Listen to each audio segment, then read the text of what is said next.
Bismillahirrahmanirrahim. Nahmaduhu nusalli ala rasulihil karim. Amma ba'd. Assalamu alaikum urmattu telekörүүчүлөр жана радио угуучулар. Биринчиден бүткүл ааламды жок жерден жараткан, ошол заттын буйругу менен таң атып күн баткан чыныгы жаратуучу Аллах Таалага чексиз мактоолор болсун. Жана пайгамбарыбызга жүрөгүбүздүн эң эле төрүнөн чыккан салаваттар жана саламдар болсун. Мактоо жана салаваттан кийин Аллах Таала ар бирибиздин кылган ибадатыбызды толугу менен кабыл кылып, пендечилик кылып, билип билбей кылган күнөөлөрдүн бардыгын түп тамыры менен кечирген болсун. Чындыгында Аллах Таала мээримдүүлөрдүн мээримдүүсү, Аллах Таала ырайымдуулардын ырайымдуусу, Аллах Таала кечиримдүүлөрдүн кечиримдүүсү. Ушундай улуу болгон Аллах сиз менен бизди жок жерден жаратты, кычыраган күч берди, акыл эс берди, өңү түс берди, мына ушунчалык сулуулук берди. Эки дүйнөдө бактылуу болсун деп дин берди, дин пайгамбарыбыздын ыйык мээнети менен келди. Урматтуу менин мусулман туугандарым, мына ислам жана биз берүүсүндө биз мына ошол диндеги ихластуулук туурасында сөз кылмакчыбыз. Андыктан бизден алыстабастан 1 саат бою биз менен бирге болуңуздар. Албетте сиздерге ар дайымгыдай кызматтагыдай мен Шарапов Бактыяржан Акимович. Урматтуу туугандар, эгерде сиздерди кызыктырган сурооңуздар бар боло турган болсо, экранда чыккан номерге SMS аркылуу калтырсаңыз, албетте биз жооп берүүгө даярбыз. Ова адаттагыдай эле талак маселеси боюнча суроону бербегениңиз жакшы, берсеңиз дагы ал татаал маселе түз эфирден деги эле телефон аркылуу чечилинбейт, ал боюнча атайын муфтиятка барып сурайсыз. Ошол эле учурда төшөк маселеси боюнча суроо бербегениңиз жакшы, берсеңиз дагы ага түз эфирден жооп берилинбейт. Анткени урматтуу тууган, ова шариятта бар, сурасаңыз болот. Бирок урматтуу тууган, сиз туруп атканда дагы жалгыз олтуруп алып, досторуңуз менен отуруп сурап атасызбы тууган, кызыкчылыкка не дейт экен депчи.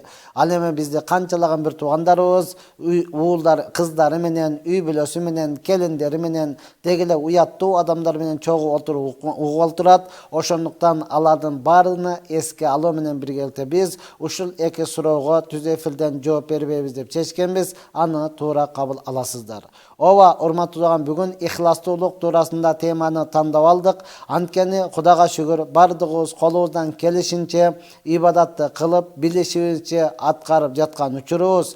Эми ошол ар бирибиздин күчүбүздүн жетишинче кылып жаткан амалыбыз кабыл болушлугу үчүн эки нерсе гана керек урматтуу тууган. Албетте, биринчиси, сиз ошол кайсыл амалды, кайсыл жакшы ишти, кайсыл сооп ишти кылып аткан болсоңуз, биринчиси пайгамбарыбыз саллаллаху алейхи вассаламдын сүннөтүнө дал келген, пайгамбарыбыз саллаллаху алейхи вассалам алып келген, көрсөткөн нерсеге ылайыктуу болгон ибадат болсо, мына ошондо гана кабыл болот урматтуу тууган.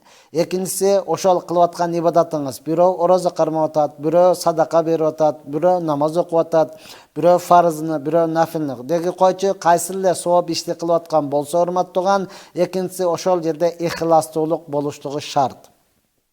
Ушул экөө болмоюнча биздин ибадатыбыз кабыл болбойт. Ошондуктан урматтуу тууган, бул туурасында аяттар келген, бул туурасында хадистер келген. Ошолорду бир аз болсо дагы айтып өтүүнү туура көрдүк. Урматтуу тууган, Кур'ан-ы Каримда Каф сүрөсүнүн 110-аятында Аллах Субхана таала ушундай дейт: "Фаман кана яржу лиқаа раббихи фали'амал амалан салихан ва ла юшрик би ибадати раббихи ахада." Я Рабби, Аллах Таала айтат, кимде ким силердин араңардан Аллахтын алдында турууна корксо, деги эле Аллах Тааланын ыраазычылыгын каалап, Аллах Тааланын алдыга барганда жүзүм жарык болуп турушуну каалай турган болсо, анда ал адам сөзсүз ихлас менен гана амал кылсын, ихлас менен гана ибадат кылсын. Ошол ибадатында эч кимди шерик кылбасын, эл көрсүн болуп калбасын, эл мактаныш болуп калбасын. Ова урматтуу тууган, бул аяттын түшүүсүнө себеп Суфьян Саури рахматуллах алейхи Мужахид разияллаху анхудан укканын айтат. Ал айтат, Мужахид разияллаху анху айтат, пайгамбарыбыз саллаллаху алейхи вассаламга бир сахаба келип туруп сурады: "Эй Алланын элчиси, мен ушундай садака иштерди кылууна садака кылам, садакаларды көп кылам. Ооба, аны кылганда Алла ыраазычылык үчүн садака кылам, адамдарга жардам берем. Бирок менин нафсим ошону адамдар көрүп, анан мени мактасын жакшы көрөм.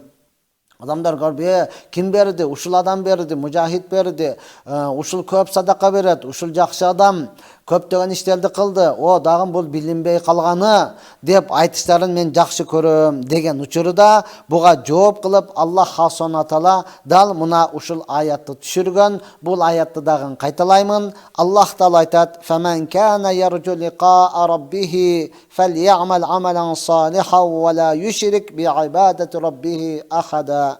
Кимде ким чынында эле садака кылып, жакшы иштерди кылып, орозо кармап, умара кылып, ажылык кылып, адамдарга үй салып берип, көмүрүн алып берип, дегеле кандай жакшы ишти кылып аткан болсо, ошонун не кылсын? Алла ыраазычылыгы үчүн гана кылсын, эл көрсүн, эл мактабасын, мактасын үчүн эмес, балким Алла ыраазычылыгы үчүн гана кылсын дейт. Эгерде эл көрсүн кыла турган болсок, анда кандай болот? Бул нерсени Пайгамбарыбыз саллаллаху алейхи ва саллям өз жашоосунда тирүү кезинде бизге белгилеп айтып, баса белгилеп айтып өткөн. Пайгамбарыбыз саллаллаху алейхи ва саллям достору, сахабаларына, досторуна сабак берип айтып атат. Албетте кийинки кыяматка чейинки инсандарга жетиш үчүн, бизге окшогон адамдарга жетип келиш үчүн. Пайгамбарыбыз саллаллаху алейхи ва саллям ошолорго айтып атат: "Менин силерден эң эле коркконум, силер кичине ширк кылып койгондардан корком. Ширкул асгар деп кичине ширк кылуудан корком." Дегенде достору сурашты: "Эй Алланын элчиси, кичине ширк дегениңиз эмне?" дедиле. Пайгамбарыбыз саллаллаху алейхи ва саллям жооп берип айтат: "Ар-рия, эл көрсүн үчүн кылууңар." Ел көрсүн үчүн кылууңар. Ушуну мен кылып атам, неге ел көрсүн, ел мактасын, эмнеге менин атым чыкпай калды, тизмеде жок го, айтпады го, тиги тамадаң не үчүн мен айткан жок деген болуп калбасын. Мына ушул айтышлыктар бул кичине ширк болуп эсептелинет. Кыямат күнүндө Аллах таала пенделердин соону берип жаткан учурда, ар бир инсан амалын кылган амалына жараша соону берип жаткан учурда, ошондо эл көрүсүн үчүн кылган адамдарга Аллах таала мындай деп өкүм берет: "Силер ким үчүн бул дүйнөдө сооп иш кылган болсоңор, кимге көрүнүш үчүн, кимге мактаныш үчүн кылган болсоңор, баргыла ошолордон соооңарды алып алгыла. Барып карагылачы, ошолордо бир жакшы сооп иш бар экенби, силерге бере турган бир нерсеси бар экенби, ошону карап алып алгыла" деп айта турматтаган. Албетте кыямат күнү өтө оор күн, эч бир адам бирөөгө соону бербей турган, балким болсо жулуп ала турган, керек болсо күнөөсүнү берип кутулуп келе турган күн. Мына ошол күндө силер ширк кылган болсоңор, анда банкрот болосуңар, зыянга учурап каласыңар. Мына ошондуктан силер ширк кылуудан сактангыла деген урматтаган. Дал мына ошондой эле Абу Хурайра разияллаху анху риваят кылган хадисте Пайгамбарыбыз саллаллаху алейхи ва саллям айтат: "Кээ бир орозо кармоочулар бар. Кээ бир орозо кармоочулар бар. Мына кыштында күн кыска болот экен, салкын болот экен, суу сабайт экенсиң, орозо кармайын деп кармоочулар бар. Алардын ачка калгандыктан жана суу сагандыктан башка эч кандай нерсе жок. Кечке орозо кармады урматтаган, конок барса да жоо мен орозо болчумун. О алдыга кандай түрдүү түмөн тамак ашты, мөмө жемиштер койсоң дагы мен орозо болчумун деп орозо кармады. Ал адамдын эмнеси дейт? Ал адам ачка калгандан башка, суу сагандан башка эч кандай сооп албайт. Кээ бир адамдар бар, түнү менен туруп намаз окуйт. Бул адамдардын уйкудан калган жана чарчагандан башка эч нерсе таппайт. Кээ бир адамдар неге урматты? Яни изалам якун саму салату ли вajhillahи таала фала саваба лаху. Анткени кайсыл бир адамдын кармап аткан орозосу, окуп жаткан намазы Алланын ыраазычылыгы болбогон соң урматтаган, анын эч кандай сообу жок. Мына ошондуктан ким намаз окуп атат, кайсыл бир адам орозо кармап атат, кайсыл бир адам садака кылып атат, кайсыл бир адам урматтаган көчөнү тазалап атат, кыскасы ким кандай амал кылса дагы Алланын ыраазычылыгы үчүн болуштугу шарт. Ел көрсүн, ел мактасын дей турган болсо урматтаган, анда бул адам зыянга учурады, бул адамда эч кандай сообу жок урматтаган. Ошондуктан данышмандар айткан экен, урматтаган данышмандар, адам баласы жети нерсе кылбай туруп эле жети нерсени айта бере турган болсо, эч кандай пайдасы жок дейт. Бирөөсү мен Алладан корком Allah dеш керек, Құдай деш керек, Құдайда қорқыш керек, Құдайды қарап сөйле деп ушунчалык айтат, бирок өзү күнөөдөн сактанбайт. Бул адамдын Алладан корком, Алладан коркула деп айткан сөзүндө эч кандай пайда жок. Эч кандай пайда жок. Ошондой эле бир адам не дейт? Мен бейишке кирүүнү каалаймын. Мен бейишке кирсем экен, деп эле айтып, дозоктон корком. Мен бейишке киришим керек. Я Алла, бейиштен бери дейт. Бирок урматтууган, бейишке ылайыктуу амалдарды жасабайт. Күнөөдөн башы чыкпайт, адамдар менен бири-бириге салыштырат, уруштурат, кыскасы күнөөдөн башы чыкпайт, жакшы амалдарды кылбайт. Бул менин бейишке кирем, я Алла мага бейишти бер деген сөздөн эч кандай пайда жок. Үчүнчүсү, урматтуу турган, ниети бар, бирок амалы жок да. Намаз окуйсуң, Кудай берсе окуш керек деп окуйн эле деп атамын. Постоянно окушум керек өзү.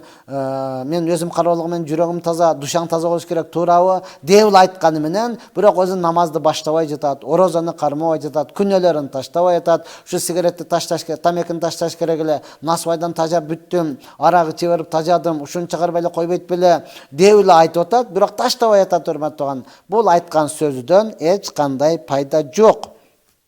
Канча айтса дагы мунан пайда жок, урматтууган. Төртүнчүсү, не кылып атат? Яду Аллаха таала ай юаффиqa лил хайр. Аллах Тааладан дуа кылып атат, мен деле элге окшоп бирөөлөргө үй салып берсем экен, мен деле кыйналгандардан көмүрүн алып берсем экен, мен деле машинасы жокко машина алып берсем экен дейт, урматтууган. Бирок өзү үйдө жатат, эч бир кыймылдап аракет кылбайт. Бул айткан сөздөрүдөн эч кандай пайда жок. Макул, урматтууган, сөзүмдү улатпастан эң негизги маанилүү пайгамбар саллаллаху алейхи вассаламдын айткан хадистерден бизге жүрөккө так этип тие тургандардан айтып өтөйлү, урматтуу турган. Ибн Аббас разияллаху анху риваят кылып айтат. Аллах хасона пайгамбар саллаллаху алейхи вассалам айтты: Аллах Таала бейиш адын бейишини жараткан учурда анын ичине адам баласынын көзү көрбөгөн, кулагы укпаган, адам баласынын оюна келбеген түрлүү түмөн нерселердин адам баласынын пайдасы үчүн бардык нерсени жаратты дагы. Анан Аллах Таала адын бейишине өкүм берди. Сүйлө, не дейсиң деген учурда адын бейиши айтып атат: Кад афлахал муъминун, кад афлахал муъминун, кад афлахал муъминун. Чындыгында момундар ийгиликке жетти. Чындыгында момундар ийгиликке жетти. Чынында эле момундар ийгиликке жетти деп 3 жолу кайталоо менен биргеликте адын бейиши сөзүн улап айтып атат: Мага сараң адамдар менин ичиме киришиги арам, эки жүздүү мунафык адамдардын кириши арам, анан эл көрүсүн үчүн ибадат кылган, эл көрүсүн үчүн жакшы ишти кылган адамдардын мага кирүүсү арам. Демек, мунафык, сараң, эл көрүсүн үчүн амал кылган адамдар адын бейишине кирбейт, урматтуу турган. Я Алла. Али ибн Аби Талиб разияллаху анху айтат: Ошол эл көрүсүн үчүн амал кылгандардын 4 белгиси болот дейт. 4 белги. Биринчи белгиси, өзү жалгыз болсо, мындан өткөн жалкоо адам жок. Өзү жалгыз болсо, намаз деле окубайт, орозо деле карабайт, таарат деле албайт, урматтуу турган.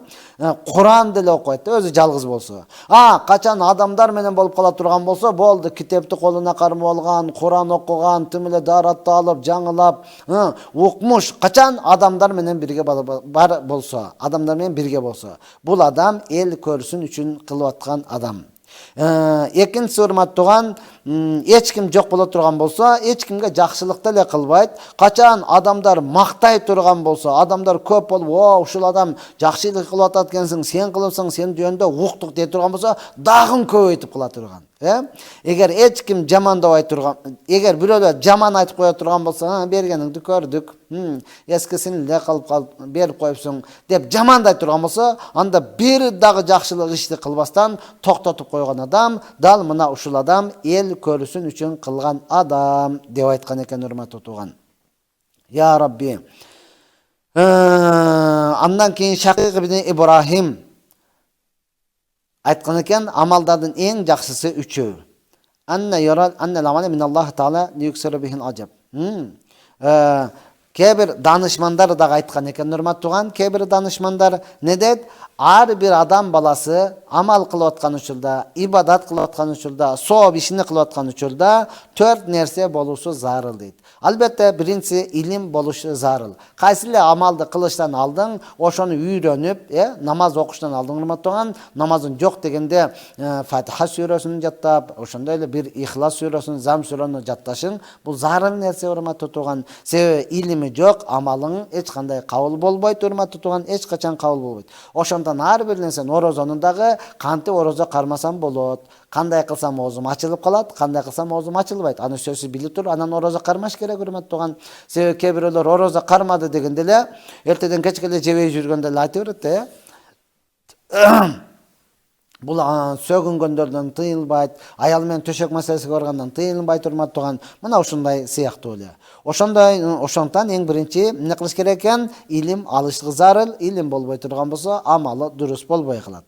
Экинчи, кылыштан алдың ниет болуш керек. Ниет жалгыз Алланын ыраазычылыгы үчүн гана. Анткени, урматтуу, ниетиң туура болбосо, эл мактасын, эл көрсүн деп кыла турган болсоң, жолум ачылып кетсин деп турган болсоң, ибадатың кабыл болбойт. Пайгамбар саллаллаху алейхи вассаламдын айткан хадисин бардыгыбыз билебиз. Пайгамбар саллаллаху алейхи вассалам не дейт? Иннамал а'малу бинният.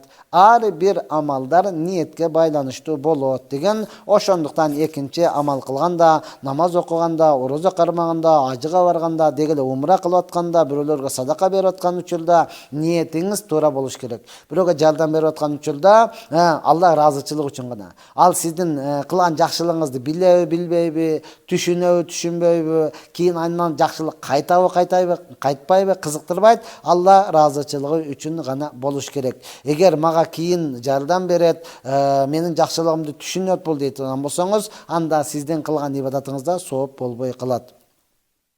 Үчүнчүдөн, ибадат кылып аткан учурда, урматтуу, сабырдуулук менен кылыш керек. Албетте намазды шашпай окушуңуз керек, урматтуу тууган. Орозо кармагандан кийин качан намаз ачыш керек? Болуп калды, карачы саатыңды, эмне эле бүгүн күн узарып кетти, ачка калдым го дебестен, урматтуу тууган, намаз окуганда тез окуп алып эле кеттик деп чыгып кетпестен, балким сабырдуулук менен кылыш керек. Мына ошондо гана сооп болот, мына ошондо гана ибадатыңыз кабыл болот. Албетте, урматтуу тууган, төртүнчүсү, ошол амалды кылып бүткөндө ихлас болуш керек. Я Аллахум, ушул кылган ибадатымды кабыл кылгын. Я Алла, ушул кабыл болду экен, болбоду экен деген, сизде кабыл болду деген үмүт дагы, кабыл болбой калсачы деген коркуу дагы болуш керек. Мына ошол төртөө боло турган болсо, сиздин амалыңыз толук болгон болот, урматтуу тууган. Качанда ар бирөөбүз амалдарыбызды толук кылган болсок, урматтуу тууган, мына ошондо гана Аллах Таала сизди жакшы көрөт, мына ошондо гана кылган мээнетиңиз текке кетпейт, мына ошондо гана сиз Аллахка күндөн күнгө жақындай баштайсыз. Абу Хурайра разияллаху анху риваят кылган хадисте пайгамбар саллаллаху алейхи вассалам айтат: Аллах Таала качан кайсыл бир пендесини жакшы көрө турган болсо, Жабраил периштеге айтат: Инни ухиббу фуланан фаахиббаху. Мен паланчы пендемди жакшы көрөм, сен дагы аны жакшы көргүн деп айтат. Жабраил периште жакшы көрөт. Андан кийин Жабраил периште асман ээлериге, асманда жашаган периштелердин жалпысына жар салат. Албетте силердин Роббуңар бул пендени жакшы көрөт, силер дагы жакшы көргүлө дейт. Асман ээлери дагы ал пендени жакшы көрөт. Андан кийин ушул сөз жер бетиндеги инсаниятка жар салынат. Бул инсанды Алла, Жабраил периште жана асмандагы бүтүндөй периштелери жакшы көрөт. Селер дагы жакшы көргүлө деп жар салынат. Анан кийин урматтаган ал адам бүтүндөй жер бетиндеги албетте ыймандуу мусулмандарга сүйкүмдүү болуп, жагымдуу болуп көрүнүп калат, урматтаган. Жалпы эле адам эмес, ошол инсанияттын ичинде ыймандууларга, мусулмандарга ал жагымдуу болуп, көргөндө эле ассаламу алейкум деп көрүшүп, сиз менен саламдашып, жаныңызда аялыңыз таң калат. Ал ким, сен тааныбы? Жок, салам айтты го деген бойдон таң калган бойдон кала бересиз. Неге? Алла сизди жакшы көргөндүгү үчүн, жалпы периштелерге жар салгандыгы үчүн, жалпы периштелер инсаниятка жар салгандыгы үчүн Siz ne olup kaldыңız, урматтаган? Сүйкүмдүү болуп калдыңыз. Качан ошол кылып аткан ибадаттарыңыздын бардыгында ихлас болгон учурда, урматтаган. Ва ида абгадаллаху абдан фамисли залика. Эгер Аллах Таала бир инсанды жек көрсө, кайсыл инсан ибадат кылган жок, кайсыл инсан ибадат кылып атат, ихлас кылган жок, эки жүздүүлүк кылды, эл көрсүн үчүн кылды, урматтуу тууган, сараңдык кылды. Ушундай инсанды Алла жек көрдүбү, анда Аллах Таала Жабраил периштеге айтат: "Бул инсанды мен жек көрөмүн, сен дагы жек көргүн" дейт. Анан Жабраил периште жалпы аламдагы, асмандагы периштелерге жара салат: "Бул инсанды Алла жек көрөт, мен жек көрөм, силер дагы жек көргүлө" дейт. Бардыгы жек көргөндөн соң жер бетиндеги инсаниятка жара салынат. Бул инсанды Алла периштелер бардыгы жек көрөт дейт. Эми ал адамды ким эле көргөн болсо жаман сөз айтып, ким эле көргөн болсо сөгүнүп, ким эле көргөн болсо каргыштап, эмне кылат? Ал сүйлөсө дагы эч кимге жакпай, баары эле жаман сөз айтып, вадaqat алейхимул арзу бима рахубат, жер ушунча кең болуусу менен биргеликте ал мунафык, ал эки жүздүү, ал эл үчүн кылган адамга бул жер ушунча кең болушу менен тар болуп калат, урматтаган. Эч кимге жакпай калат, эч жерге батпай калат, эч кандай сөзү өтүмдүү болбой калат. Ошондуктан урматтуу менин мусулман бир туугандарым, ар бир амалды кылганда кожо көрсүн эмес, кыргызда жакшы сөз бар го, кожо көрсүн үчүн жок, кожо көрсүн эмес, Алла үчүн кыла турган болсо, урматтаган, мына ошондо биздин ортобузда ынтымак, мына ошондо жашообузда береке, мына ошондо мамлекетибизде тынчтык болот, урматтуу тууган. Бул жөнөкөй эле ибадатта эле эмес, урматтуу тууган. Качан сиз пайгамбарыбыз саллаллаху алейхи ва салламдан айткан сүннөттөрүн толук аткарып, Аллах Таалага жолугам деген амалда Алла үчүн кыла турган болсоңуз, бул мамлекетибизге дагы тынчтыгы бар. Элибиздин ортосуга дагы, урматтаган, достук, биримдик, ынтымакты алып келе турган нерсе бул ихластуулук гана. Мисалы, бүгүн урматтаган канчалаган бир туугандар учурашпай жатат, канчалаган бир туугандар катташпай калган, урматтуу тууган, үйүнө чакырбайт, барса кел дебейт. Эмнеликтен? Ошол ихлас Алланын ыраазычылыгы үчүн болбогондуктан, жекече эски таарынуу, жекече ызалануу болгондугу үчүн, урматтуу тууган. Мисалы, бирөө той кылды, бир жылкы жетелеп барды. Неге? Ал табагым, бер табагым деген кыргыздын бир болгон бир сөзүнү кармап алды да, берсең аласың депчи. Мен азыр бул той кылып атат, эмне кылайын? Жылкы алып барып кое берейин, эртең мен дагы той кылганда алып келет деген үмүттө не кылды? Эл көрсүн, ат алып келиптир, чоң жылкы жетелеп келиптир, мунаны кара деген сөздү алып, эртең бул дагы мага кайтарат деген ойду алып барды. Бирок тилекке каршы бул той кылганда аркы бир тууганы эч нерсе алып келген жок. Bir safari da bolup kaldı, je kolunda jok bolup kaldı, kanday bolsa da urmattagан alıp kelbey kaldı. Boldu, bu ekönün mamilesi uşul жерден токтоду. Ушул жерден түгөдү. Ушул жерден бүттү, урматтаган. Неге? Мен буга жылкы алып барсам, мен той кылсам эч нерсе алып келген жок. Эмне менин кадырым жокпу? Айланып кетейин, сенин кадырың болгондугу үчүн чакырыгыңа жооп берип келип атат. Сенин кадырың бул дүйнө менен эмес, урматтуу тууган. Дүйнө менен эч качан чечилбейт. Дал мына ошол ихластуулукту албетте, урматтуу тууган, бизге үлгү болгон Абу Бакыр Сыддык разияллаху анхудан үйрөнсөк болот. Абу Бакыр Сыддык разияллаху анху ислам динине келгенден кийин, урматтуу тууган, канчалаган кулдарды сатып алып азаттыкка чыгарды Алланын ыраазычылыгы үчүн гана. Ошолордун бирөөсү Билал разияллаху анху.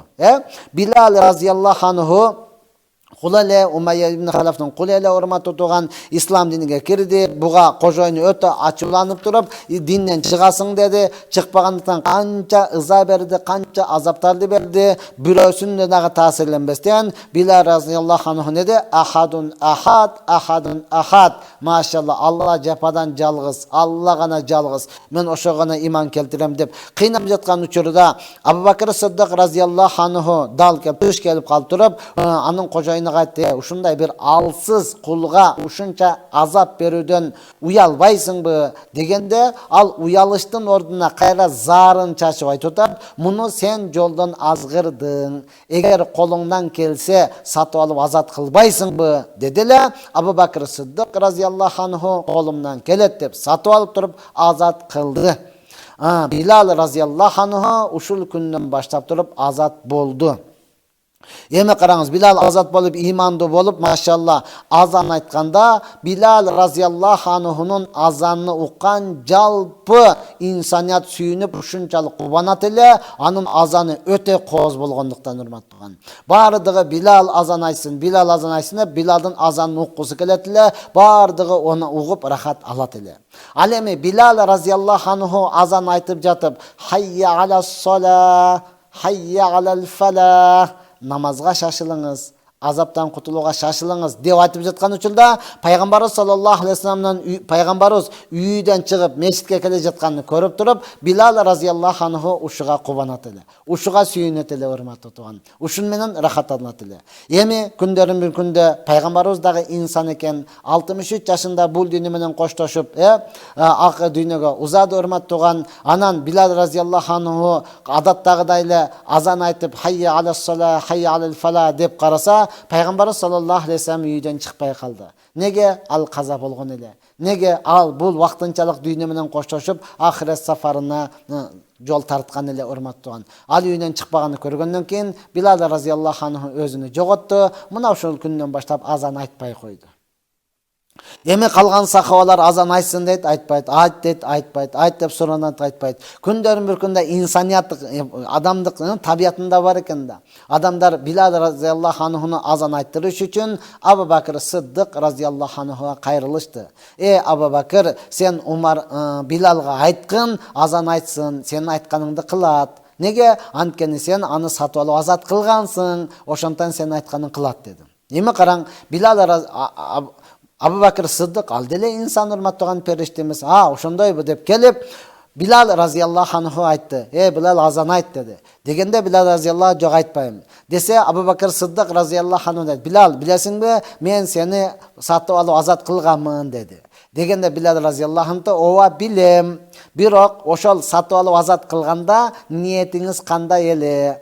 Алла ыраазычылыгы үчүн азат кылдыңызбы, же менин айтканымды кылат деп азат кылдыңызбы? Эгер Аллахтын ыраазычылыгы үчүн азат кылган болсоңуз, мени өзүмдүн абалыма коюңуз. Жок, менин айтканымды кылат деп азат кылган болсоңуз, азыр мен барып азан айтам деди эле. Бул сөздү уккан Абу Бакр Сыддык разияллаху анху эч кандай ойлонбостон туруп жооп берди: мен сени Алланын ыраазычылыгы үчүн гана азат кылганмын, каалооңду, билгениңди кыла бергин деди, урматтуу тууган. Мына ошентип бизге сахабалар үлгү болду. Биз ушулардан ихластуулукту үйрөнө турган болсок, албетте ар бир кылган ибадатыбыз текке кетпейт демекчибиз, урматтуу тууган. Биздин экранда номерлерибиз жазылып турат, урматтуу. Эгерде сиздерди кызыктырган сурооңуздар бар боло турган болсо, албетте бизге SMS аркылуу калтырсаңыз, биз жооп берүүгө даярбыз. Жаңы кошулгандардын эсине сала кетели, урматтуу.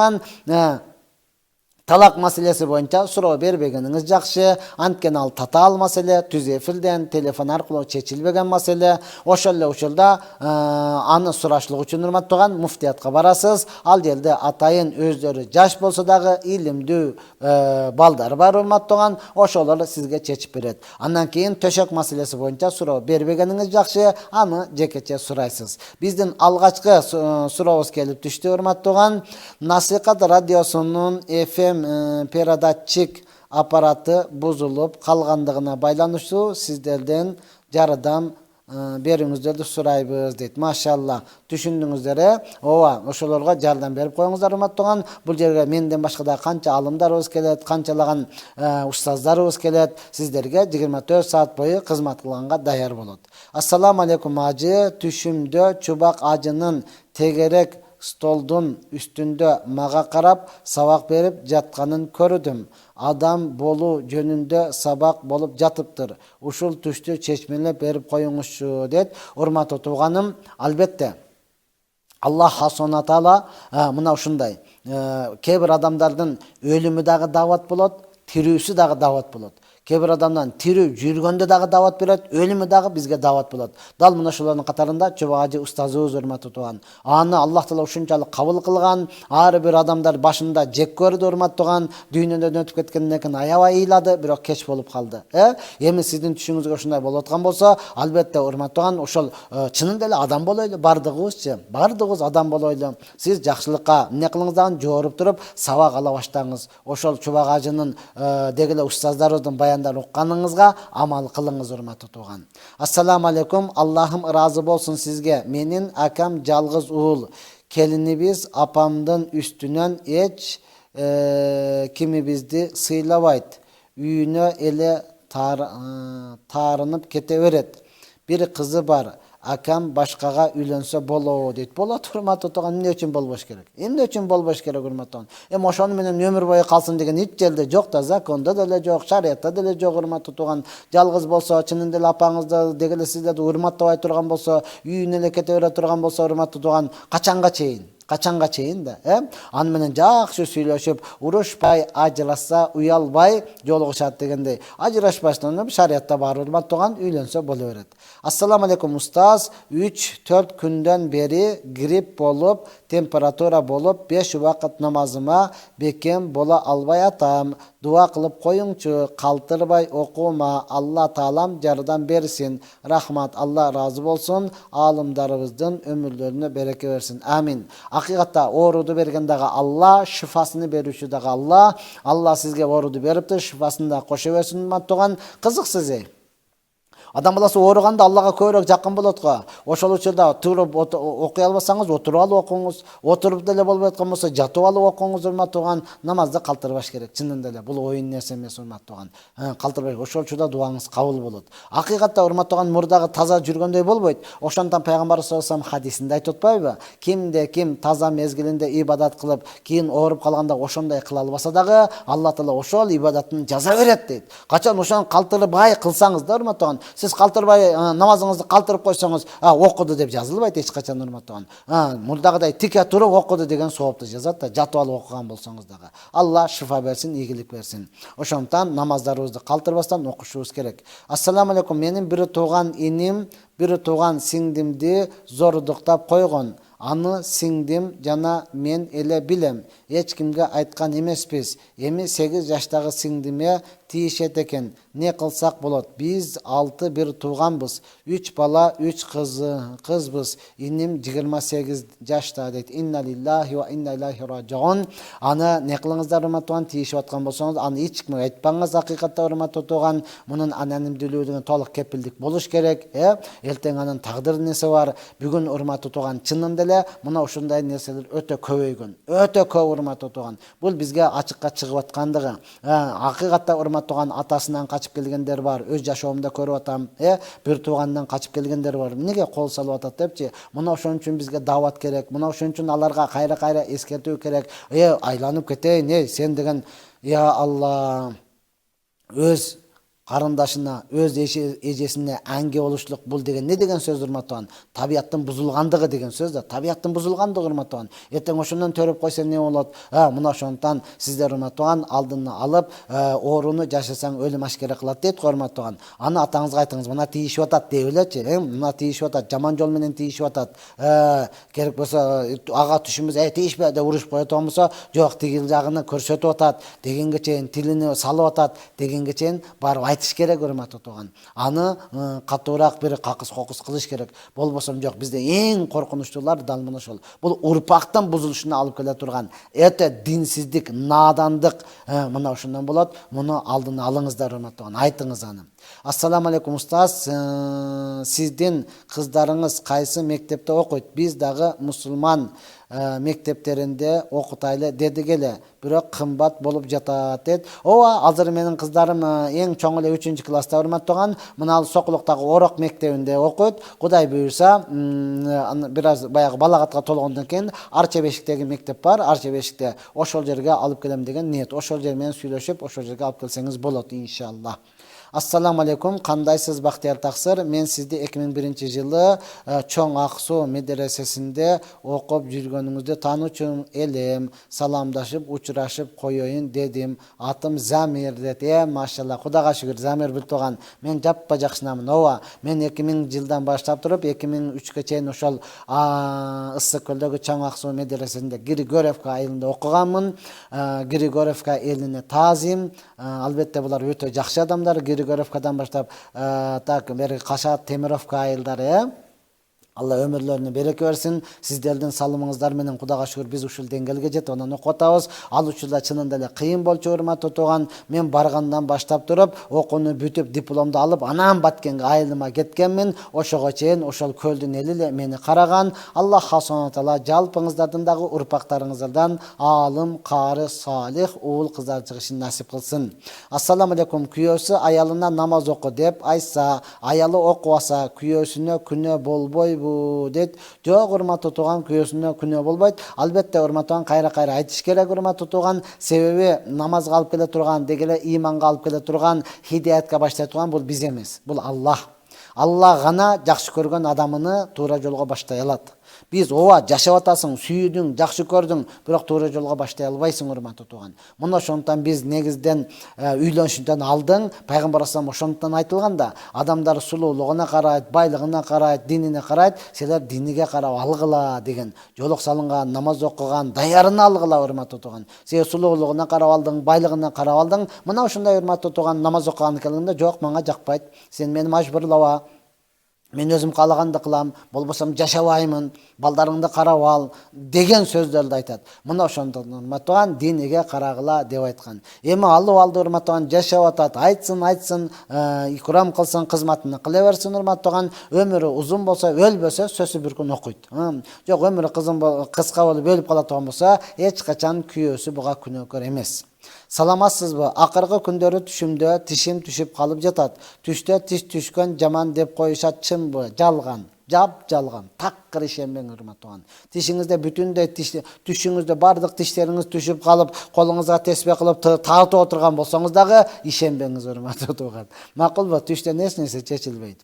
Ассаламу алейкум. Ражаб, Шабан, Рамазан айлары тууралуу түшүндүрүп бересизби? Алла разы болсун дейт. Машалла. Албетте Ражаб, Шабан, Рамазан айлары улуу айлар, урматтуу. Булар биринин артынан бири келе турган айлар. Бул айларда сөзсүз ибадат кылыш керек. Бул айлар боюнча, урматтуу алымдар айткан, Ражаб айы бул эгинди, үрөндүктү эге турган, Шабан айы сугара турган, Рамазан айы жыйып ала турган айлар деген. Мына ошого даярданып, урматтуу ибадат кылыш керек. Ассаламу алейкум. Намазды убагында окуй албай, 5 убакыт намазга бекем боло албай жатам. Эмне кылсам болот? Намаз окуган маалда оюма жаман нерселер васваса кылгандай болот. Эмне кылсам болот? Дейт, урматтуу. Күнөөнү азайтыңыз. Телефонду азыраак чукулаңыз. Көзүңүздү сактаңыз, кулагыңызды сактаңыз. Күнөөңүздү азайткан болсоңуз, урматтуу, жүрөккө сооп кирип, иман кире турган болсо, анан ибадатка болгон шык пайда болот, урматтуу. Ооба, намаз окуп аткан учуруңузда васваса. Мына ошол өзү имандуулук, урматтуу. Ошондон сиз аны күчөйтүшүңүз керек. Периштелердин иманы бир эле деңгээлде болгон. Бир эле деңгээлде ылдыйдабайт дагы, көтөрүлбөйт дагы.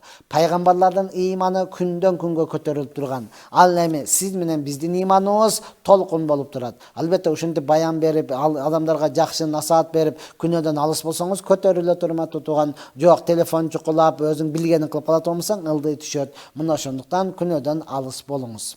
Ассаламу алейкум. Мен кайнатамды үйүнө барганда, балдарды кайнатам даарат алып, бутун жууган тазикке тосом. Эшик суук болгонго байланыштуу. Кайра чайкап коем. Туура эмес болуп калбайбы дейт. Так, мен кайнатамдын үйүнө барганда балдарымды кайнатам даарат алып, бутун жууган тазикке тосом. Эшик суук болгонго байланыштуу. Кайра чайкап коем, туура эмес болуп калбайбы дейт. Ооба, баягы аны кайнатаңыз билсе эле жек көрүп калат, урматтуу тууган. Сен ажыраштырганга чейин барышы мүмкүн. Биз түшүнгөн менен, урматтуу, кайнатаңыз кандай? Эгер түшүнүп эч нерсе болбойт, ушундай кыла бер, ооба, чайкап койсоң боло берет деген болсо өтө сонун. Туура эле болот, урматтуу. Анан эң негизи экенingizди кайнатаңыз түшүнүш керек. Ал түшүнбөй ошентип атканыңызды көрүп кала турган болсо, Алла сактасын. Ошондуктан жолдошуңузга айтыңыз, азыр түрү менен чыгып калган горшок дегени бар, башка түрү менен бар, бирөө көп деле кымбат турбай турган, ошону алып койсоңуз эң эле адепке ылайыктуу болот. Ассаламу алейкум устаз, өтүп кеткен туугандарым түшүмө кире беришет.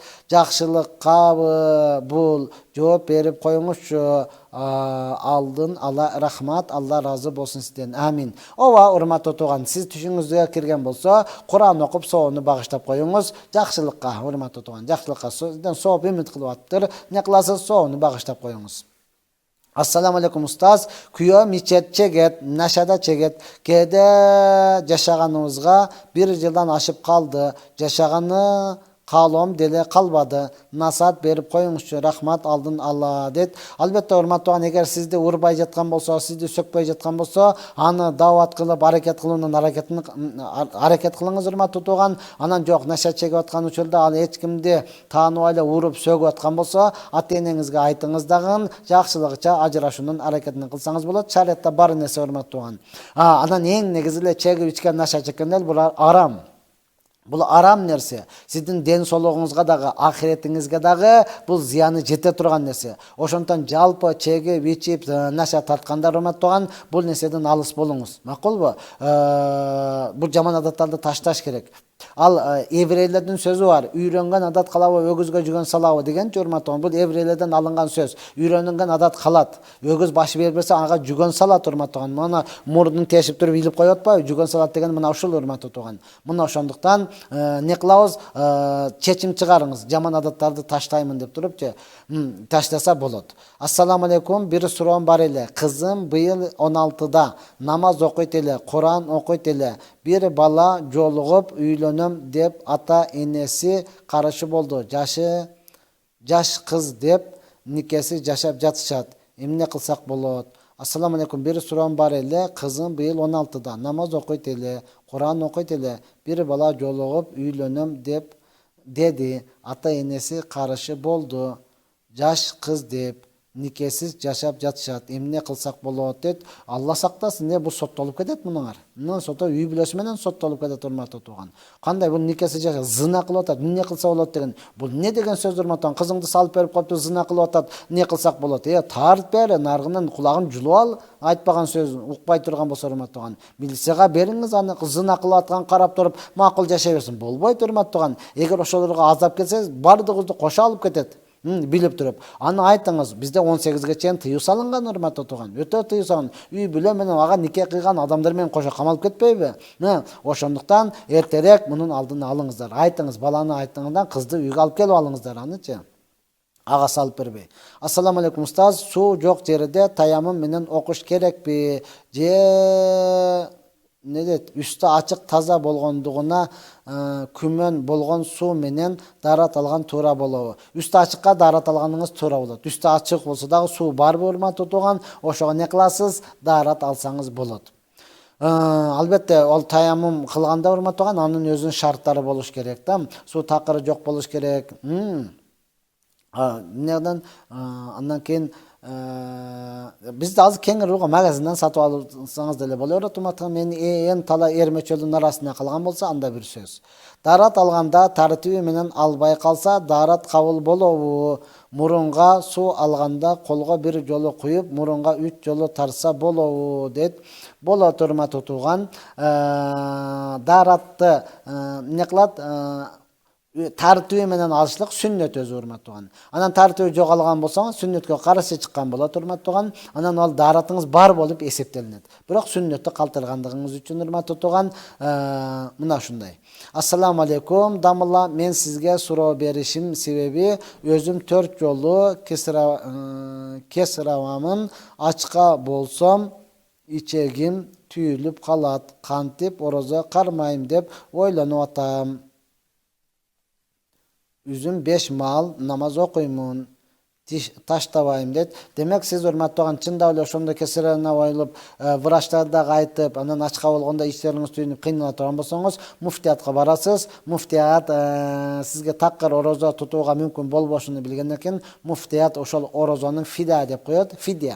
fidyaсын, sadakasını beresiz. Alar ölçep uşunçаны beresin dep sizge ölçep berişet.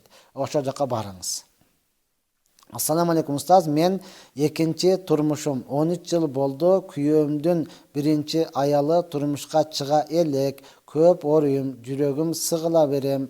Kүйөөмдүн birinci ayalın жакшы kүйөө tap, себепчи болсом күнөөкөр болбойм бу дейт. Жок урматтаган, эгер алар ажырашкан болсо, чында эле талагын берип жашап айткан болсо, кайра сооп болот да урматтаган. Кайра сооп болот, жакшы адамга чыгып туруп, өзүңүзгө каалаганда ага дагы жакшы, ага дагы каалап аткан чыныгы ыймандуулук болот. Албетте муну дагы урматтаган күйөөңүз сезип билсе да, анан мен ажырашкан менен сен неге сүйлөшүп атасың? Мен жек көргөн менен сен неге мамиле түзүп атасың? Экөөң бир экенсиң дей турган болсо, анда сактасын. Сиз аны эмне кылат? Өзүнүн абалына коесуз дагы өзүңүз күйөөңүз менен жашай бересиз. Ассаламу алейкум. Менин бир тууган эжем экинчи аял болуп турмушка чыкты. Бирок тиги баланын аялы билбейт экен. Ошондо кандай болуп калат дейт. Сиздер билген болсоңуздар, кыздын ата-энеси, баланын ата-энеси билген болсо, болду урматтаган, анын аялы билишиге эч кандай шарт эмес. Ал билбей эле кое берсин, жашай берсин. Эми бул жерде эң негизгиси урматтаган ошол ачык эле айтылган болсо, ачык нике кыйлынган болсо, жашай берсин урматтаган.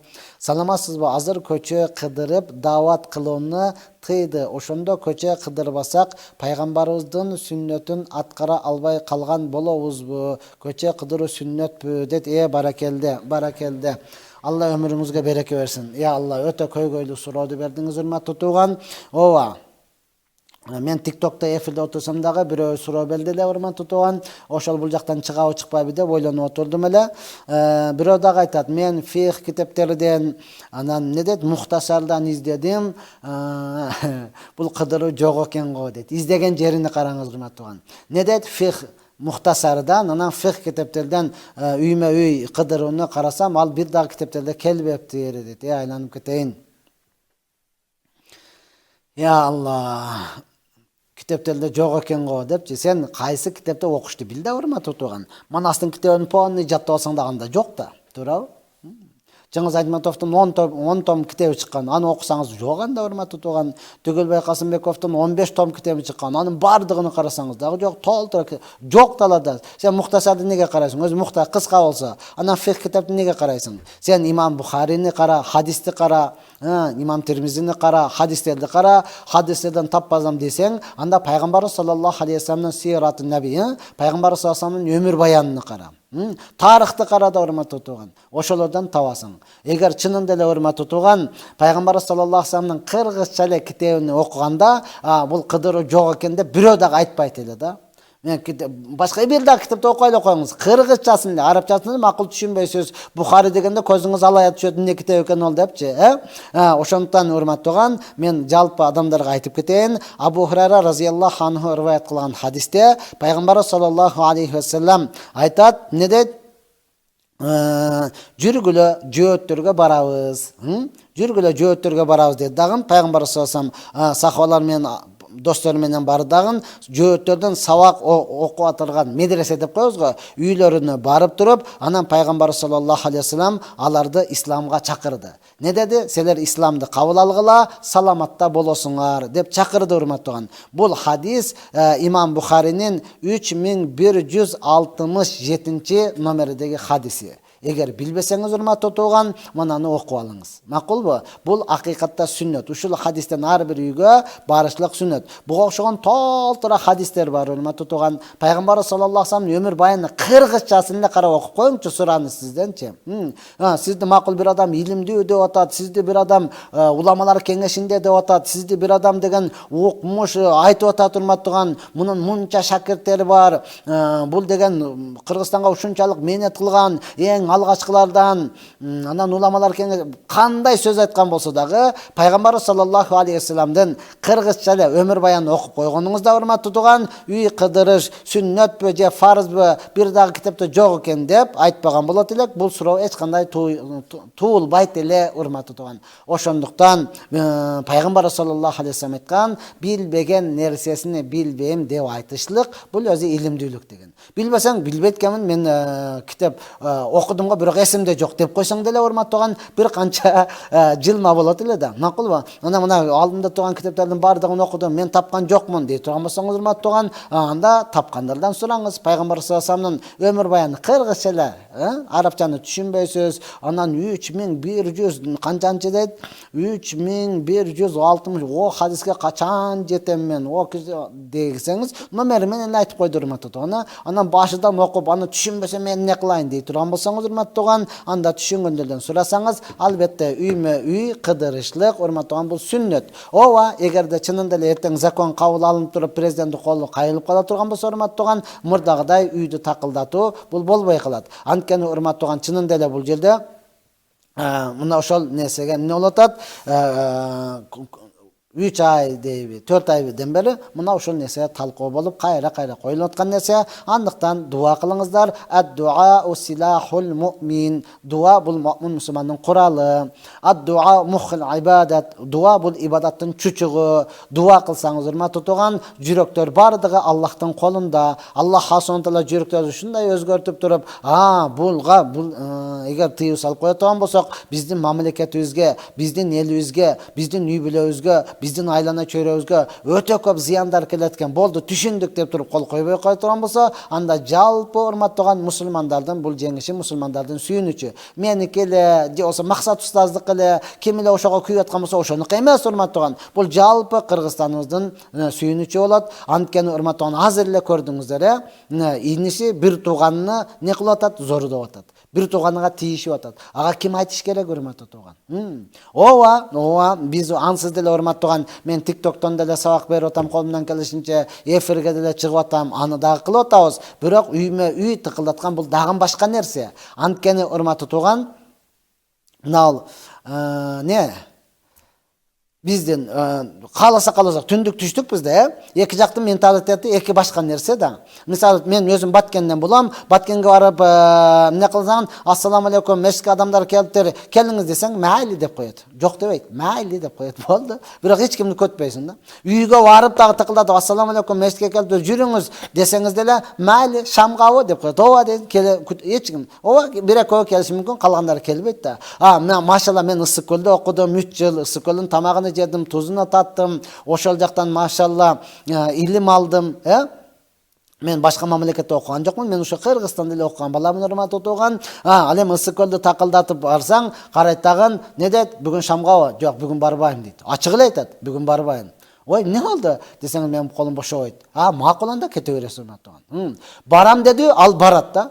Баргысы келбейби? Ачык эле айтат, мен барбайм деп элечи. Мына чүйдө деле, мисалы башка жерлерде мына ушундай да, Талас, мына Нарынга барсаңыз деле, барабы? Ачык айтат, мен барам деп эле. Барбайбы? Барбайм деп эле айтат да, урматтуу туган. Ош тарапка, Баткен тарапка барсаңыз, майли деп коет, ол келеби, келбейби? Бул белгисиз нерсе, урматтуу туган. Ошондуктан ар бир адамга Пайгамбар саллаллаху алейхи вассалам кайта баргандай эле, кайра барып айтышлык, бул мамлекетибиздин тынчтыгы, мамлекетибиздин өнүгүү өсүүсү. Эгер чынында эле биз билбеген нерселер көп да урматтуу туган. Жок, кайсы башка диндегилер ушундан пайдаланып барып туруп, брошюраларын таркатып, китептерин таркатып, чынында эле зыян болуп, коркунучтуу болуп аткан болсо урматтуу туган, анан ашага печат басып калган болсо, албетте биз буга баш ийебиз дагы, мына ушундай эфирден, телефондон, TikToктон дагы иншалла билген нерсебизди сиздерге жеткирип турууга даяр болобуз. Канча дагы дуа кылыңыздар. Ассаламу алейкум устаз, намаз окуп жатып канча сажда кылганымды унутуп калып жатам, эмне себептен экенин түшүнө албай жатам, эмне кылсам болот дейт. Кайдыгер болгонуңуздун себеби бир эле себеп ошол урматтуу. Ошондон намазга келгенде бардык нерселериңизди, иштериңизди бүтүрүп, курсакты тойгозуп анан келиш керек да. Карыздарыңызды өтөлөп бардык иштерди бүтүрүп коюп, анан Аллаху акбар деп кулак какканда, мен ошол дүйнөнүн иштерин бардыгын артка таштадым деген сөз да. Эки жумшагын Аллаху акбар дегенде болду. Эми сиз ойлонбой намаз окуңуз урматтуу. Анан Аллаху акбар деп эле мындай колуңузду мындай кылып алып, Аллаху акбар деп эле келип алып, карызды качан төлөсөм экен, тигинен качан кутулам экен дей берсеңиз, сиз эмес, мен деле урматтуу туган, канча сежде кылганымды мен деле билбей калам. Бул кайдыгерлик. Анан бул урматтуу туган көңүл бурбаштык гана деп эсептеймин. Дагы алым устаздардан сурап көрүңүз. Албетте урматтуу туган, көңүлдү коюп окуунун аракетин кылыңыз. Ассаламу алейкум устаз, банкта жакшы ниет менен иштесе болобу? Көп жакшы нерселерге керек. керек. А бирок любой банктын кирешеси 60% келет. Эгер бул чөйрөгө киришпесек, адаштыруу үчүн эч нерсе өзгөрбөй ошол бойдон улана берет дейт. Ооба, урматтуу, жакшы ниетте эмес. Банкта жакшы ниетте. Ооба, жакшы ниетте иштегенде, урматтуу, жакшы ниетиңиз сиз процент берүү тармагында эмес да, башка толтура урматтуу. Документтерди кабыл алуу, кайсыл, мисалы мен которгондорду башкаларга берип коюу бар да, баардыгы эле процент эмес да, урматтуу. Аны жагын бере турган болсоңуз, ал жакта сиздин ниетиңиз өтпөйт. Албетте эми ошолорго түшүндүрүш үчүн аларга кадимкиде келип туруп дават бериш керек. Жумуштан даватта иштегендерди билсеңиз, ошолорго барып туруп айтышыңыз керек. Мана ал кылганыңар туура эмес, ушундай кылайлы деп күндөн күнгө барып, урматтуу, кызматын кылып, сиз дават беришиңиз керек. Ассаламу алейкум. Ражап айы, Шаван айлары кайсы айлары дейт. Чынында эле урматтуу, азыр кийинки немелерди берели, кайсы айларда экени азыр чынында эле менин эсимде жок, урматтуу. Я Рабби, иншаллах кийин билгенде айтып коебуз. Болбосо ыйык айлар жана кабыл болгон дубалар деген китеп бар. Ооба, мен өзүм которуп жазганмын. Ошону карасаңыз бүтүндөй жазылган. Азыр чынында эле менин эсимде жок, урматтуу, айтам деп адашып албайын. Ассаламу алейкум устаз. Шам намазды куптан намазына чейин окуса болобу? Болот, урматтуу, азыр Насаат медиа бар го. Ошол учурда убакыттарын бүтүндөй жазып койгон, убакыттарын бүтүндөй белгилеп койгон. Өтө жеңил кылып, ошолго карап туруп окуй бересиз, урматтуу тууган. Ассаламу алейкум. Бөлөмө үйлөнсөм болобу? Тийсе эле болот, урматтуу. Үйдөгүлөр макул деп сизге тием десе эле үйлөнсөңүз болот. Шарият уруксат берет, урматтуу. Ооба, канды тазалаш үчүн алысырактан алганыңыз жакшыраак болот. Эми кээде, урматтуу, мына ушундай да. Ошону сүйүп калдың, жакшы көрүп калдың, кишинин чоңоюп калдың, махрам эмес, урматтуу, үйлөнсө боло берет. Ассаламу алейкум. Никени аял экөөбүз эле кыйдырса болобу дейт. Никени аял экөөбүз эле кыйдырсак болобу? Кимге кыйдырасыз, урматтуу? Жок, күбөлөр болуш керек. Эки эркек болуш керек, урматтуу. Эки эркек болбой турган болсо, бир эркек, эки аял болуш керек. Экөөңүз эле кантип түп-түз барып алып эле болбой калат, урматтуу тууган. Ассаламу алейкум. Аялдарга жеңил дарат болобу? Болот, эркектерге деле болот, аялдарга деле, бардыгына болот, урматтуу тууган. Өзгөчө мына кыштын күнүндө. Өзгөчө кыштын күнүндө, эгер шарт жок болуп, суук боло турган болсо, күн суук болсо, сафарда боло турган болсо, жеңил жакшылап, кургактап, тазалап туруп эле колдон баштап даратты ала берет. Ассаламу алейкум устаз. Сиз курсатыңыз тынмай көрүп барамыз. Алла өмүрүңүзгө узак кылсын. Өзбекстандан мен дейт. Машалла. Ассаламу алейкум устаз. Сиздин көрсөтүүңүздү тынмай көрүп барамыз. Алла өмүрүңүзгө узак кылсын. Өзбекстандан мен дейт. Машалла. Бирадарыбыз, Алла өмүрүңүзгө береке берсин. Албетте биздин баяндарды ар дайым үзгүлтүксүз угуп турган бир туугандарыбыз бар экен. Машалла, ушундай пайдасы эле тиюп аткан болсо биз кубанычтабыз. Ошон үчүн сиздерге кызмат кылганга ар дайым даярбыз. Саламатсызбы? Алтын уя медресе түрктөрдүн дейт. Балабызды берсек туурабы? Кененирээк жооп бериңизчи. Саламатсызбы? Алтын уя медресе түрктөрдүкү дейт. Балабызды берсек туура, кененирээк жооп бериңизчи дейт. Муну эң негизгиси, урматтуу, бизде түркпү, казакпы, өзбекпи кызыктырбайт. Себеби динде улутчулдук жок, урматтуу тууган. Ал түрктөрдүкүн бербей эле кой. Мына тажиктикинен алыс бол, баткенге кол салдыгы, мыналар казактардыки, койче ушуларды. Жок, динде мындай бөлүнүү жок, урматтуу тууган. Кимдики болсо деле, бизден Ханафи мазхабта боло турган болсо, урматтуу тууган, салтуу динде боло турган болсо, болду. Ал айырмасы жок. Негирлердики болсун, ал кытайлардыкы болсун, урматтуу тууган. Ошолор келип биздин аннык Ханафи мазхабында эч кандай адаштырбастан окутуп аткан болсо, мына ушундай не кыласыз, урматтуу, ага бере бересиз. Ассаламу алейкум. Менин жүрөгүмдө акча эле болуп калды. Карыздар көбөйүп кетти. Ошону ойлоп сыгылып кээде ичип да алып жатам. Кантип чыгып кетсем болот ушул кайгыдан дейт. Бул кайгыдан чыгып кетиш үчүн сиз даватка чыгып кетишиңиз керек. Сиз даватка чыгып кетиңиз. Карыздарыңызга ачык айтыңыз. Мен Кудай буйрса төлөймүн. Коркпогула. Мына 40 күнгө барып келип, мына ичкиликтен таштайын даган, оңолуп келип туруп иштеп, сизге төлөп беремин, күтүп тургула деп аларга ачык айтыңыздан 40 күнгө даватка чыгып кеттиңиз. Анан бекем иштеңиз урматтуу. Аладан кысылып ичип алышлыгыңыз бул сизде эч качан жакшылык алып барбайт. Бул битиге өчөшүп, кийимини өрткө салганга барабар. Карасаңыз биттеп кептер, кийимиңизди өрттөп салдыңыз, кыштын күнү урматтуу. Энди не болосуз? Өзүңүз тоң ойлойсуз. Дал мына ушундай эле. Менин балам 40 жашка чыкты. Аял ал десем, албай жатат. Аялы кетип тиип кетти. Эмне кылыш керек? Эмне кылыш керек? Үйлөндүрүш керек урматтуу тууган. Ага жөн ал десеңиз эле кимди алат? Өзүңүздөр жаккан бирөөнү алып келип бериш керек. Ооба, бул бизде жакшы сөз бар да, чымчыктын дагы уясы бузулбасын депчи. Бир уя бузулуп туруп башкага кеткенде мына ушундай болот.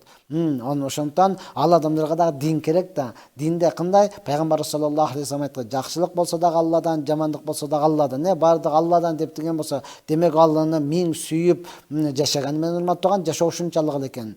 Демек ушуга чейин эмне кылды? Аллах хасонду ажыраштырды. Башта тик көтөрсүн да урматтан, эртерээк үйлөнсүн. Макулбу? Аялы тийип кеткен болсо урматтан, бул жер карап, мүңгүрөп жүрөрү. Жакшы адамбы? Анага кайра өчөшүп туруп дагы үйлөнүп алсын, эртерээк үйлөнсүн. Ага үйлөнүшүн сиздер даватка чыгарыңыздар.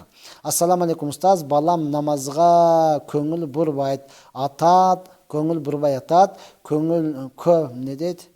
Күнөө экенин билет, бирок оюнга алаксып атат. Азыр сизди көрүп жатты эле, акыл кеңешиңизди айтып коюңузчу, сураныш дейт. Машалла, балаңыздын жашын дагы жазып койсоңуз жакшы болот экен. Урматтуу туугандар, ооба.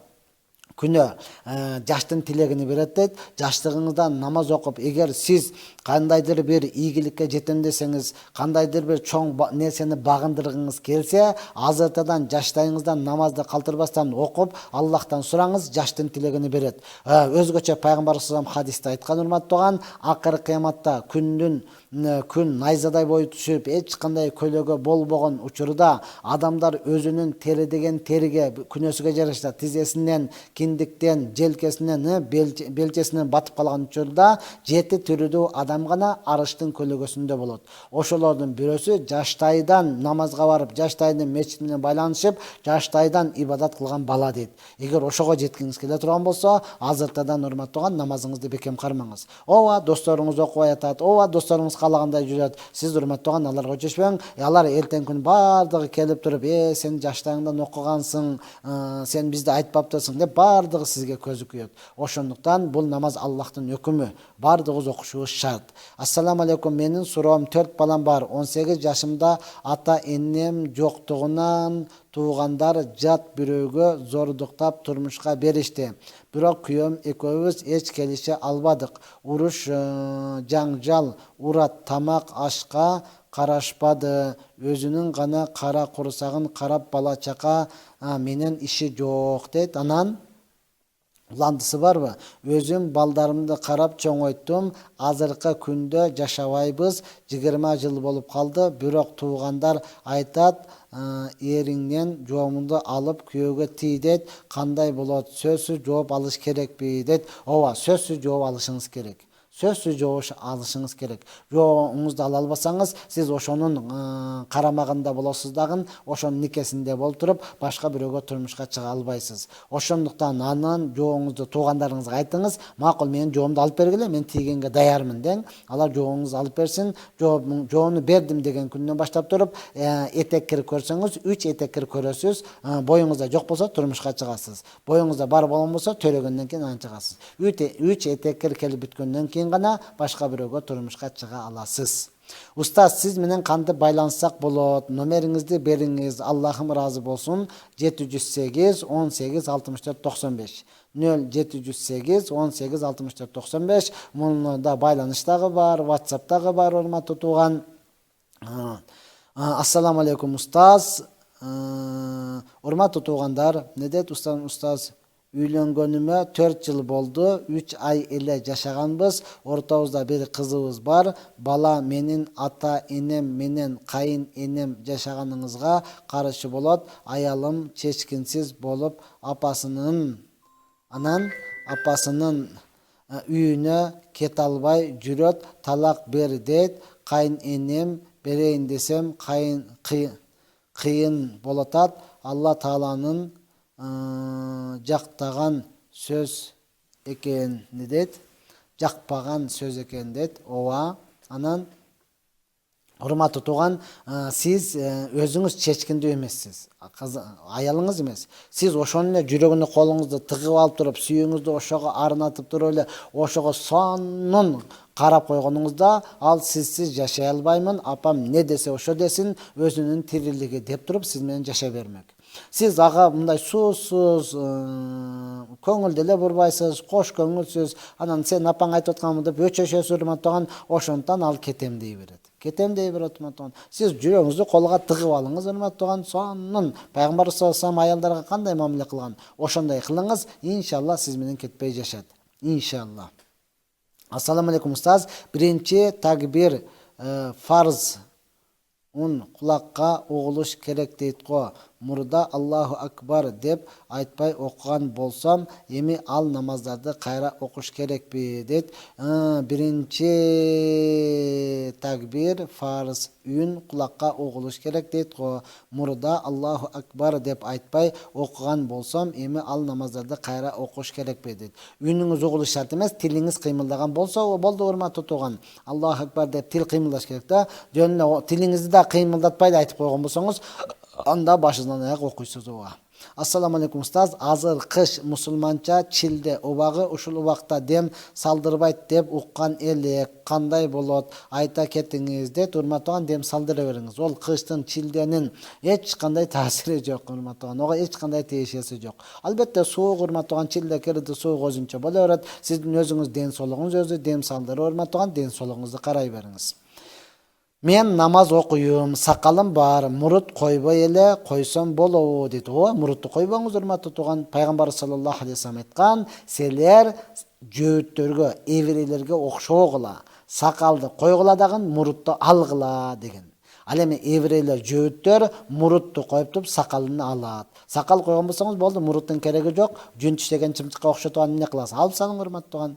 Мамлекетте мыйзамсыз талап ичип жеп арамдыкка барып жаткандарга каттуу түшүндүрүп коюңузчу. Мамлекетте мыйзамсыз талап ичип жеп арамдыкка барып жаткандарга каттуу түшүндүрүп коюңузчу дейт. Ооба, урматтуу тууган, мамлекетте мыйзамсыз талап тоноп, коррупция кылып, коррупцияны не тоногондор, урматтаган, кыямат күндө сиз бир эле адамдын бүгүн президентке кантип жооп берем деп эле коркуп аткан болсоңуз, же болбосо УКМКнын төрагасына кантип жооп берип атам деп эле коркуп аткан болсоңуз, урматтаган, ал бир эле адам. Сиз кыямат күнү ал экөөгө эле эмес, Кыргызстан 7 миллион болсо 7 миллион бардыгына жооп бересиз.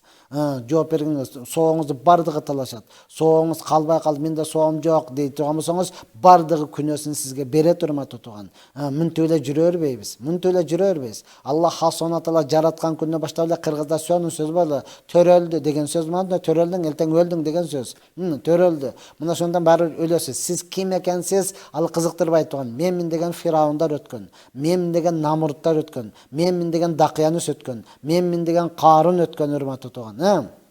Менмин деген Абраха өткөн, пилдер менен, аскерлер менен. Бардыгы, урматтаган, бул дүйнө менен коштошту. Биз дагы эртеби, кечпи бардыгыбыз бул дүйнөдөн кетебиз. Бул дүйнөгө эч ким түркүк болуп калбайт. Отурган жериңизге жабышып калбайсыз, урматтаган. Кетсем дагы столумду көтөкөтөм, аттан түшкөн менен токумдан элден түшпөймүн дегениңиз менен баары кыямат күнү башка күн. Ошондон, урматтуу менин мусулман бир туугандарым, ооба, пайгамбар саллаллаху алейхи вассалам айткан, мен келдим кыямат мындай деген. Кээ бир уламалар мындай, мухаддистер мындай деген. Мен келдим, пайгамбарыбыз бул болсо кыямат күнү ушунчалык. Кээ бирөөлөр айткан жок мындай, пайгамбарыбыз мындай болсо аралык ушунчалык, өтө жакын калды деген. Пайгамбарыбыз саллаллаху алейхи вассалам айтат, кыяматка жакын ушунчалык фитна болот, бир адамды эрте менен мусулман деп тапсаң, кечинде кафир болгон болот. Кечинде эле бул мусулман, өтө илимдүү, такыба, көрдүңбү, эфирден сүйлөдү деген болсоң, эмнелен эрте менен кечинде көргөн болсоң, эрте менен кафир болуп калган болот. Ушунчалык фитналар келет, урматтаган. Ошондон мен пайгамбарыбыздын хадиси, макул, ошону айтып атам. Бул дамылла билип айткан экен, анан олия болгон экен. Жок, урматтуу тууган. Биз анчалык деңгээлде эмеспиз, урматтуу тууган. Пайгамбар саллаллаху алейхи вассалам кандай айткан болсо, ошону гана жеткиребиз. Ошондуктан кыргыздын сөзү бар, учкан куштун бардыгы шумкар эмес. Жүгірген аттың бардығы тұлпар емес. Топы киіп сабақ айтқанның бардығы да илимдүү молда емес, урматтуу тууган. Сиз караңыз, акыл эсиңиз жайында. Китепти караңыз. Болбосо кыргызчалары Кудайга шүгүр чыкты, аларды окуңуз, урматтуу тууган. Мына ошондуктан бардыгыбыз не кылайлы? Аллахка дуа кылайлы, урматтуу тууган. Ошондон кийин дагы боло бере турган болсо, машалла Аллахка тапшырабыз, ишти кылабыз. Ассаламу алейкум, таксир кандайсыз? Ыйманда канча фарыз бар экен деп дагы деле билбейсиз, урматтуу тууган. Иманда 7 фарыз бар. آمنت بالله وملائكته وكتبه ورسله واليوم الآخر والقدر خيره وشره من الله تعالى والبعث بعد الموت. Men iman keltirdim Allah'ın bir ekendigine, periştelerine, kitaplarına, peygamberlerine, kıyamet gününde, жақсылық жамандық Allah'tan ekendigine, mana soğuk güne eken, bar ekendigine iman keltirsek, bu imandağı farzlar. Biz bardığını şuğa körböstön turup iman keltirgenbiz. Mana oşun üçün siz menen bizde mu'min musulman dep aytılınat. Assalamu alaikum ustaz, түшкө ажаткана кирсе эмне болот? Жана бөтөн эркек. Эч нерсе болбойт. Түшүңүз түлкүнүн богу болот. Урматтаган, өзүңүзгө дем саласыз, өзүңүзгө жакшы дуа кылып жатыңыз. Assalamu alaikum ustaz, азыр айттык урматтаган. Assalamu alaikum, Каусар сүрөсү чоңбу же Ихлас сүрөсү дейт. Чоңбу дегениңиз кандай урматтаган? Узунбу дегениңизби? Ихлас сүрөсү 4 аят, Каусар сүрөсү 3 эле аят. Кыскараак деген сөз. Bir аятка кыска. Каусар сүрөсү 3 аят. Ал эми Ихлас сүрөсү 4 аяттан турат. Ассаламу алейкум, ва алейкум ассалам. Урматтаган, анан чоңбу дегенде бардыгы Аллахтын сөзү. Аллахтын сөзү бардыгы бирлей.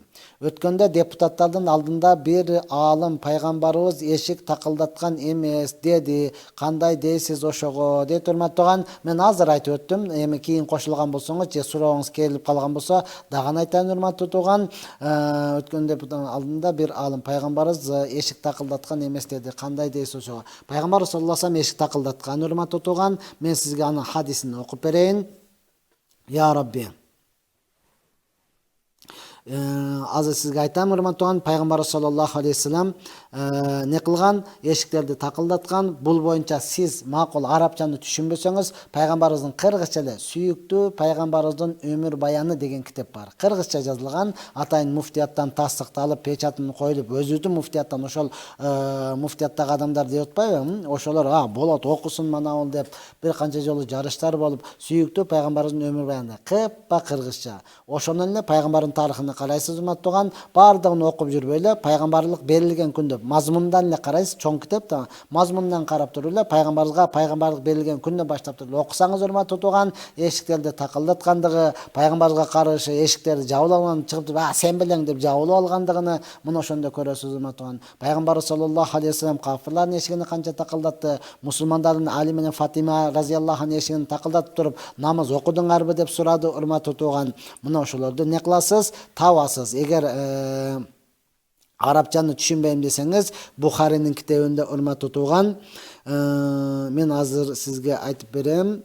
Бул еврейлерге баргандыгы экен, урматтуу тууган. Мына ошондой, бул сүннөт. Бул сүннөт.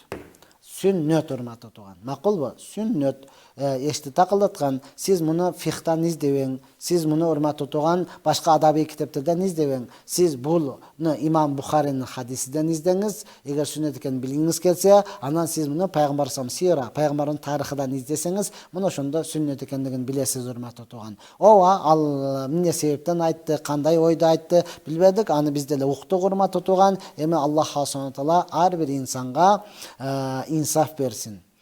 Таксырым, дарат алуунун алдында дуа кандай айтып коесузбу дейт. Таксырым, дарат алуунун алдында дуа кандай айтып? Бисмилла деп эле баштай бересиз. Бисмилла деп эле баштай бересиз. Анан, урматтуу тууган, эми биз Кыргызстан айтып коеюн.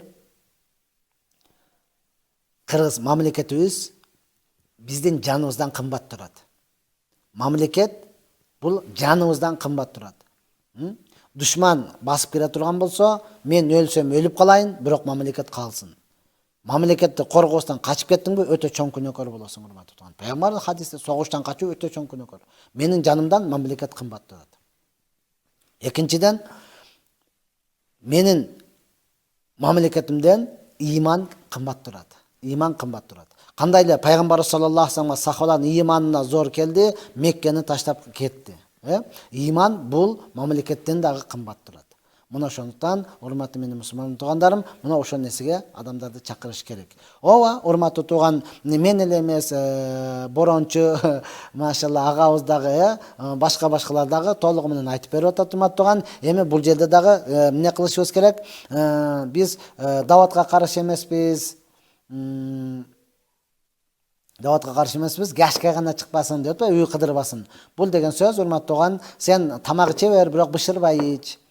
Сен чай иче бер, бирок кайнатпай ич деген сөз да. Бышырбай кантип тамак жейсиң? Мына ошондой эле урматтуу тууган, сен кайнатпай кантип чай ичесиң да. Мына ошондой бышырбай кантип дават кыласың, чакырбай кантип дават кыласың, кайнатпай кандай деген эле сөз да. Мына ошондой эле борончу дагы айтты го, мисалы силер концертти кое бергиле, бирок адамдарды чакырбагыла дегендей эле. Эми кантсе дагы урматтуу тууган, биздин мамлекетибиз эмне кылат? Анын ынтымагына карайбыз урматтуу тууган. Эгер дуа кыла беребиз, себебини кыла беребиз, жок, ошол бизден дагы алар илимдүүрөөк, бизден дагы алар акылдуураак, көп нерсени талкуулап атышат урматтуу тууган. Акырында келип туруп ошол кабыл кылына турган болсо, анда биз тынчтыкты сактайбыз дагы, мамлекетибиздин сактап калуунун аракетин кылабыз. Ассаламу алейкум устаз. Мурда пайгамбарыбыз саллаллаху алейхи вассалам түштө жүзү менен көргөм, арабча сүйлөгөн, түшүнбөй калгам, эч нерсе терең ишенич менен ойгонгом, көрдүм деп канчалык чын ушул түш болушу мүмкүн деп пайгамбарыбыз саллаллаху алейхи вассаламды көргөн болсоңуз ошончолук чын. Пайгамбарыбызды түшүңүздө көрсөңүз, ол анық өнүңүздө көргөн менен барабар. Албетте сөзгө түшүнүү түшүнбөс, ал башка нерсе. Эми сиз пайгамбарыбыздын өмүр баянын окуңуз дагы, пайгамбарыбыз саллаллаху алейхи вассаламга көп салават айтып, бул түштү башка эч кимге айтпаңыз. Болду, эми көбүрөөк салават айтып берсеңиз, анан дагы көрөсүз иншалла. Ассаламу алейкум дамылла. Аттахиятты окубай туруп кетсе эмне кылуу керек дейт. Аттахиятты кайсыл учурда, мисалы 4 рекаттуу фарз намазы, пешин намазын окуп туруп, экинчи рекат окуп аттахият окуш керек дагы, анан 3-чү рекатка турушуңуз керек болчу.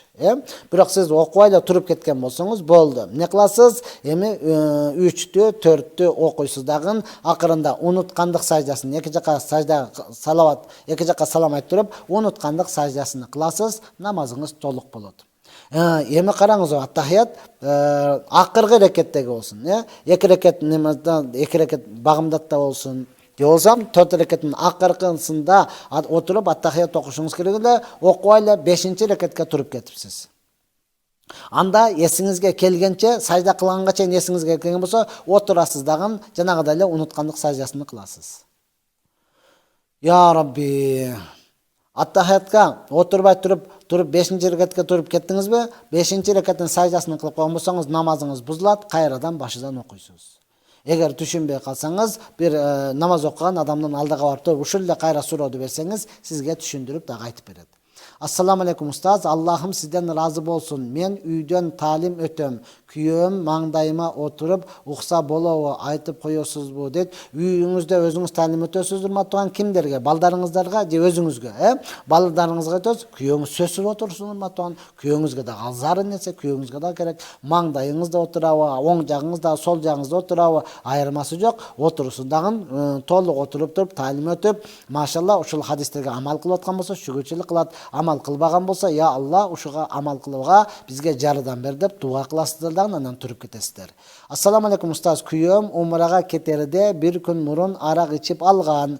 Зыяраты кылган дуалары кабыл болобу дейт. Кабыл кылуучу Аллах Таала. Ооба, бүгүнкү күндө андайларга таң калбай калдык. Менин жамаатымдан дагы өткөндө ошондой барды урматтуу тууган. Барып алып деле кыйнайт, чачымды албайм дейт, дегендей дейт, мындай дейт. Эми Аллах субханаху таала өзү ыйман берсин. Ооба, умрага барып оңолуп келген болсо, демек кабыл кылганын белгиси мына ошол. Келгенден кийин ичпестен мен эми түшүндүм деп катын кечирип кой, деп туугандардан кечирим сурап, мечиттерге байланышкан болсо, мечиттерге барып даватын кылып, экинчи арагын ичпей койгон болсо, демек кабыл болгондугу дал мына ошол. Жок, келгенден кийин эле урматтуу баягы адатын кылган болсо, демек түшүнүңүз, умрасы кабыл болбоптур деп түшүнүңүз. Мен мурда дагы айткам, урматтууган, эшекти апарып айлантырып келсең, ал ат болуп калбайт. Мына ошондуктан ал ичип жүргөн адам барды, эми ихлас менен ыйлап, дуа кылып, Каабаны көргөндө Аллахтан сурап, Замзам сууду ичкенде Аллахтан сурап дуа кылып келген болсо, анан не кылып келип өзгөргөн болсо, демек кабыл болду деп ишене бересиз. Ассаламу алейкум. Номериңизди бериңизчи дейт 708 менен 18 64 95. Мына ошентип урматтуу туугандар, биздин бүгүнкү эфирибиз акырына чыкты. Аллах Subhanahu Taala жалпыңыздардын машрук болгон иштериңиздерге ийгилик, тапкан нерсеңиздерге береке, үй бүлөңүздөргө тынчылык берсин. Аллах Subhanahu Taala ар бирибизге акыйкатты акыйкат деп түшүндүрүп, ага амал кылганга, батылды батыл деп түшүнүп, андан алыс болгонго Аллах Таала баарыбызга жардам берсин. Аллах Subhanahu Taala өзгөчө президентибиз жана чоң иште иштеп аткан имандарына күч-кубат берип, мамлекетибиздин чегараларын тактап, аныктап, башка мамлекеттердей өнүгүп, өсүп, ынтымакта жашашты насип кылган болсун. Ва ахиру дa'wana анил хамдулиллахи rabbil alamin. Ассаламу алейкум ва рахматуллахи ва баракатух.